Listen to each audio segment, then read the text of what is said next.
graduating at 20 and getting a job. Did he go to a vocational school? Well, someone like you, who is worthless, would end up with a partner who is also incompetent. How pitiful. It brings tears to my eyes when I think about your child. A classmate I hadn't seen in 20 years looked down on me and muttered at the high school reunion. However, she knew nothing. She didn't know that my son wasn't incompetent. Of course, I'm not incompetent either. I'm Ryan Johnson. Except for growing up in a somewhat unusual family, I'm just an ordinary guy you can find anywhere. My supposed father, Andrew Johnson, is not related by blood. My real father divorced my mother when I was in elementary school. As the only son, I was taken in by my mother, and later, she remarried my current father. Ryan, this is your new dad. Ryan, nice to meet you. I'm Andrew. I don't think I can be your father soon, but I'd be happy if we could gradually get along. When my mother brought in this guy out of the blue, I was wary for a while. It's quite natural. If an unfamiliar person appears suddenly, and you are told that this person is your father from now on, you can't just accept it right away. I had always thought, even as a child, that as a male, I should protect my mother, who had been living alone with me. Yet, I felt scared, as if this unknown man took my mother away. However, whether Enru knew my feelings or not, he sincerely faced me. I actually love to eat pizza. Ryan, do you like it? If there's apples or strawberries, which do you prefer? Ryan, your birthday is coming up, right? Tell me what you want, and I'll buy it for you. Ryan, you're good at video games, huh? I actually like games too. Want to play together? How about going to an amusement park together this Sunday? Actually, I love roller coasters. How about it together? Even though my preferences could be easily known by asking my mother, he asked me about everything. I ignored him or just gave him a glance for a while, and I hardly paid attention to his words. We never went to the amusement park together that I was invited to, nor did we play the video games together. I thought he would give up and leave soon. However, Enru continued to talk to me every day without giving up. Without me realizing it, I gradually opened my heart to his earnestness. Ryan, summer vacation starts next week, right? Is there any place you want to go? Anywhere is fine. Let's go together.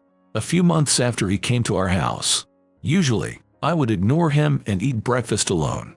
Perhaps thinking that there was no way I would answer, he muttered to himself, an aquarium. No, a zoo. Or maybe an amusement park. How about going to New York for sightseeing? While my mother smiled at him like that, she also looked at me with a slight loneliness. Sighing at the two of them, I murmured, the beach. And then, Enru stopped moving and stared at me in surprise. Trying to mask the awkwardness and embarrassment, I took a bite of the bread, and he exclaimed, oh, the sea. You'll go with me. Thank you. Let's go together. I vividly remember smiling slightly, thinking it was a bit exaggerated, while he cried tears of joy. Since then, we gradually started conversing, and Andrew began calling me Ryan, while I started calling him Dad. It was still awkward at first, and a bit embarrassing. But with each step forward in our relationship, he would jump so that he reports to my mother. So, I could also think of becoming a family with this person. On the first Christmas since I opened my heart, we visited relatives together as a family. Everyone warmly welcomed my father, and we were genuinely embraced. Even though there was no blood relation, there was undoubtedly a warm family atmosphere that was no different from a real family. However, my only aunt, Grace Wood, seemed to have some reservations about my father. It's not like she spoke ill of him. She just found various excuses to avoid family gatherings where he participated. Even when asked about the reason, she only responded with, just because, you know. She never went into details, not even to me, who was a child at the time. A few years later, I entered high school. It was a school where Aunt Grace worked as a teacher. At least we don't need to hide our relationship, but it's better to be cautious about talking too much. Please refrain from it. I was warned when I enrolled. Certainly, I could imagine various troubles arising if our relationship as relatives became known, such as being suspected of cheating on tests. We weren't particularly close, and there was no need to interact with Aunt Grace at school. Our different last names meant that even friends didn't pry into our relationship, allowing me to live a normal life. High school life was the epitome of youth, enjoyable and fulfilling for 4 years.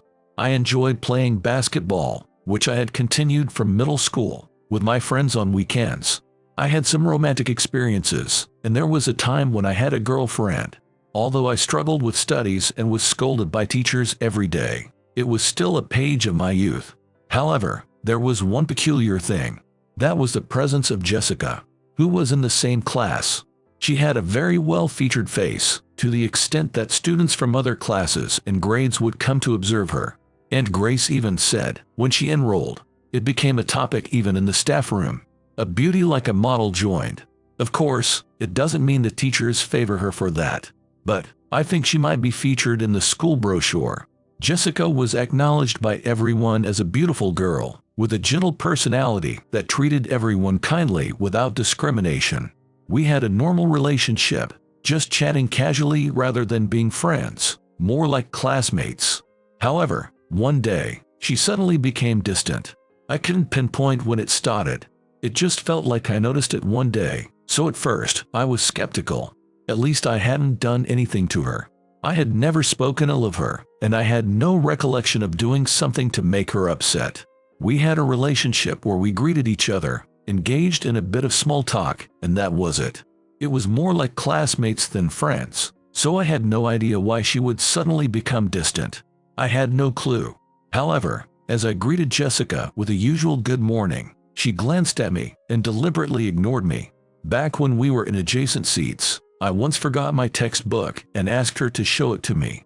However, she flatly refused, saying, "No way." She even went so far as to block the aisle between desks with Anderson's bag, making it impassable, or intentionally knocking over the water bottle I had left.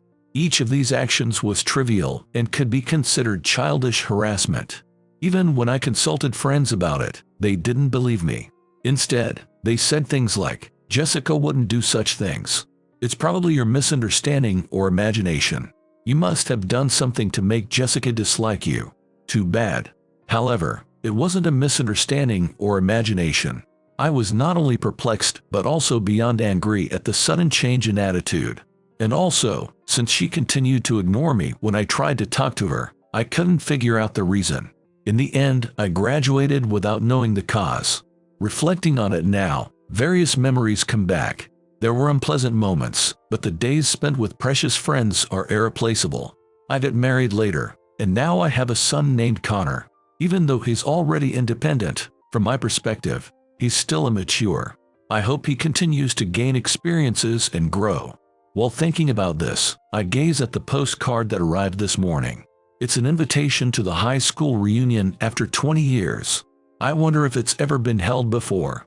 I've been so devoted to work for the past 20 years that I don't even know if it has been held. Come to think of it, I haven't been in touch with friends from my student days for a long time. I'm impressed that the address here is still clear. Now that work has finally settled down, maybe I should attend this year. Looking at the postcard titled High School Reunion, a nostalgic feeling washes over me. On the day of the reunion, upon arriving at the venue, I see familiar faces here and there. Ryan. Long time no see. Oh, it's been a while.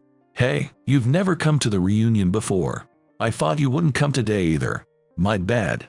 I had been busy with work, and honestly, I didn't even notice the invitation. Really?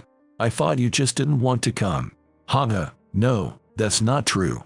While reuniting with basketball mates and bantering with each other, I got some drinks.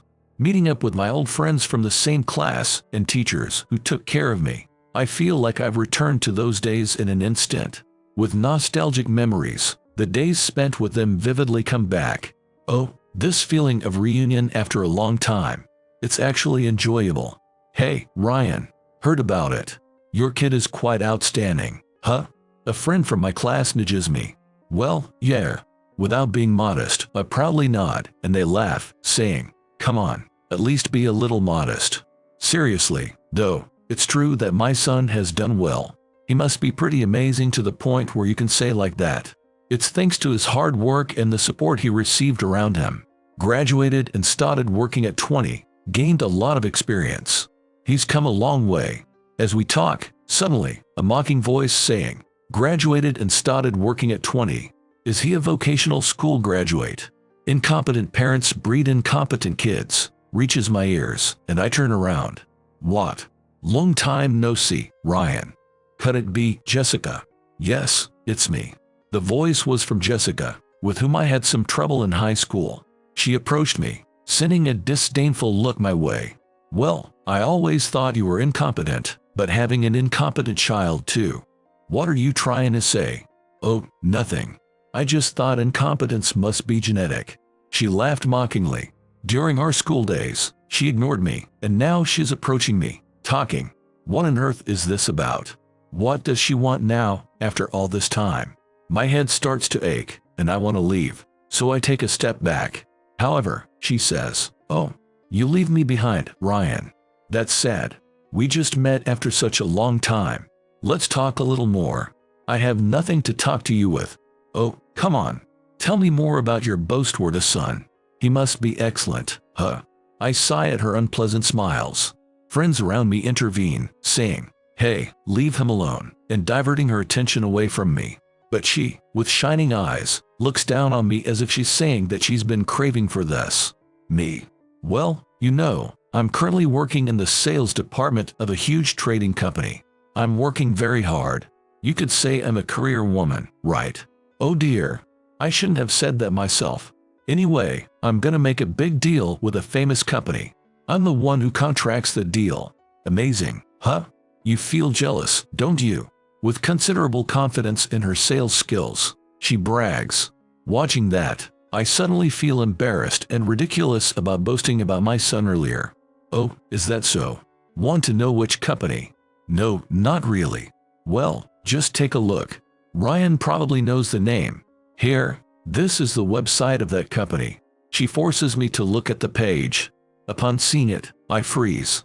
Then, she misinterprets my reaction and says, "See, you knew, right? But a company like that is forever out of reach for someone as incompetent as you, Ryan. This deal is crucial for my promotion. I'm definitely going to make it." However, I wasn't surprised because the company is famous. I was surprised because I know that company very well. Oh, promotion is on the line. Huh. That's right. It's amazing, right? You, like a worthless person, must have married someone equally incompetent. It's pathetic. When I think about your child, it's heartbreaking. Anyway, it's a story that will never involve someone like you. Take comfort in that. The person you married and even your child must be incompetent too. She continues to mock me, including my wife and son, and finally, people around us say, "Hey, that's enough, and stop, it's making us uncomfortable." However, I stop my friends and face Jessica. What's with that look? High school was full of incidents, but I've been patient, thinking it was just something from childhood. I didn't want to be seen as a small-minded person, and I also didn't want to feel like I lost. But even at this age, I didn't expect it to continue, insulting not just me, but also my wife and son. I can't tolerate that anymore. What are you trying to say? No, there's nothing more to say. I say only that and take out my smartphone to make a call. Hello, Dad. What's up? The person on the other end is my son, Connor. Connor, sorry for the sudden call. Are you okay right now? I'm fine, but what's wrong? Wasn't it the alumni reunion? Oh, right. There was a bit of trouble there. I'll explain the details later, but for now, there's one thing I want to tell you. You were considering a job offer, right? A major project, it seems. But you don't have to meet with that company anymore. Cancel the deal. When I told Connor the name of the company where Jessica works, he seemed puzzled but said, "Got it. If Dad says so, it must be quite a company." I thought it would be okay because the person in charge seemed enthusiastic. I'll contact them right away, understood. Sorry about that. Thanks. In exchange, make sure to report what happened properly. Yeah, I will. After that conversation, I hung up and Jessica, looking irritated, asked, "Who were you calling?" I told you we have nothing more to talk about. That's a lie. Because you just mentioned the name of my company on the phone. What the hell is going on? Even adults in their prime shouldn't be shouting so much. Thinking that, I handed her my business card, saying, "This is the business card of the incompetent me you were talking about." Huh? You should know the name of this company. Huh? No way. Why, that's a lie. It must be a lie. It's not a lie. The company you were planning to make a deal with is the one I founded. And now my son, who succeeded me, is the president. That's impossible. Jessica, unable to hide her astonishment, repeatedly compared my business card and my face while holding her head. Lies, it can't be true. Because you.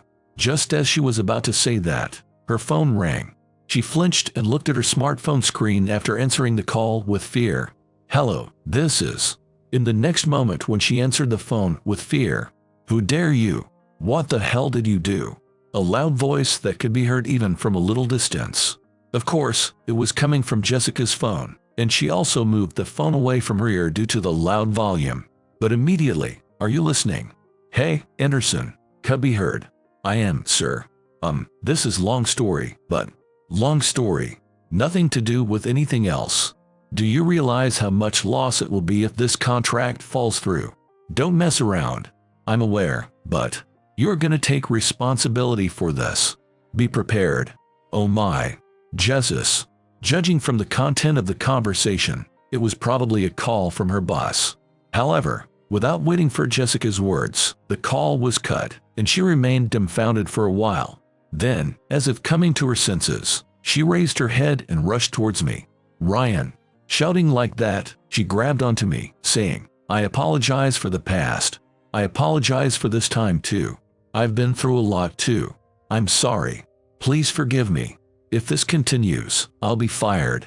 Whether you get fired or not has nothing to do with me. I don't know no matter what happens. I apologize. Really.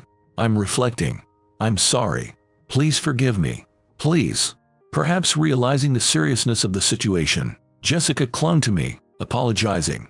Unaware of the glance with cringe from people around us, she finally crumbled at my feet. Her tear-streaked face didn't look anything like the popular Jessica from our student days. Was this the real Jessica? I'm sorry, I'm sorry.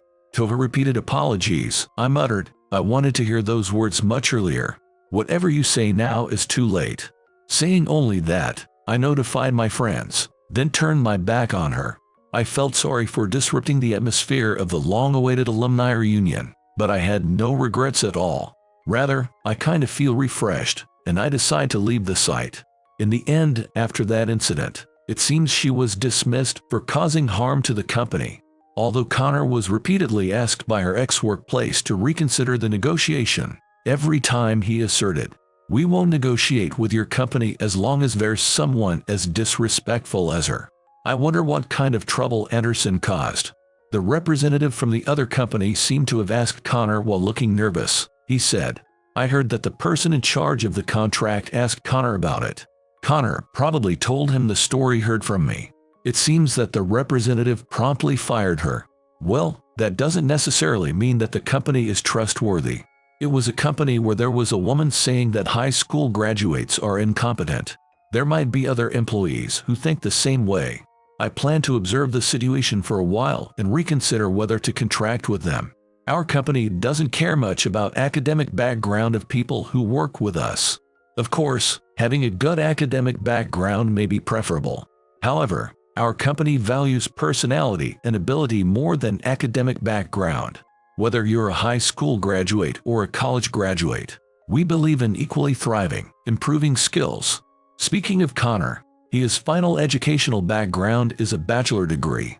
When you compare the time of joining the company and age, it may seem strange and lead to misunderstandings, but he graduated from a national university, even skipping grades.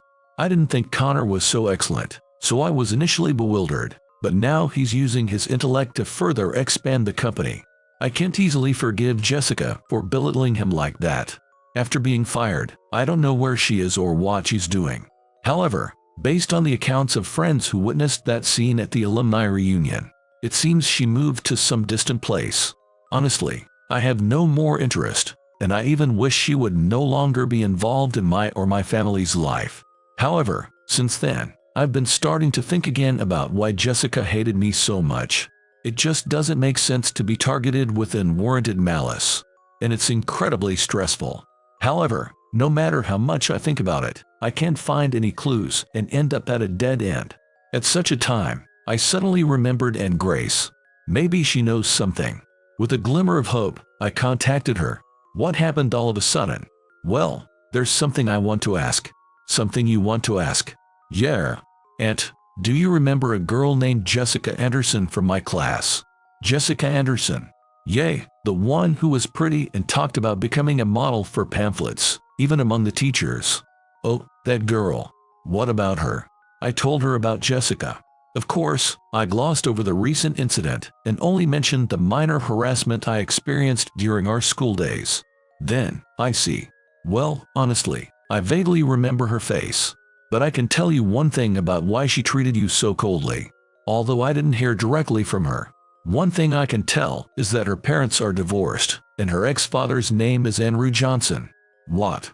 With her shocking words, I widened my eyes over the phone. Because that was my adoptive father's name. That's what I don't like your dad. I thought he might bring trouble someday, but I never thought there would actually be trouble. That's. With her words, I recalled something. It was on the day of the high school open house. Even though we were high school students, everyone hated the idea of open house, and on that day, my mother couldn't come, so my father decided to come instead. I had insisted that he didn't need to come, but my father insisted on going. As the class started and other parents came into the classroom, my father came in a little late. Because few fathers came from homes, my father, who stood out quite a bit, came in.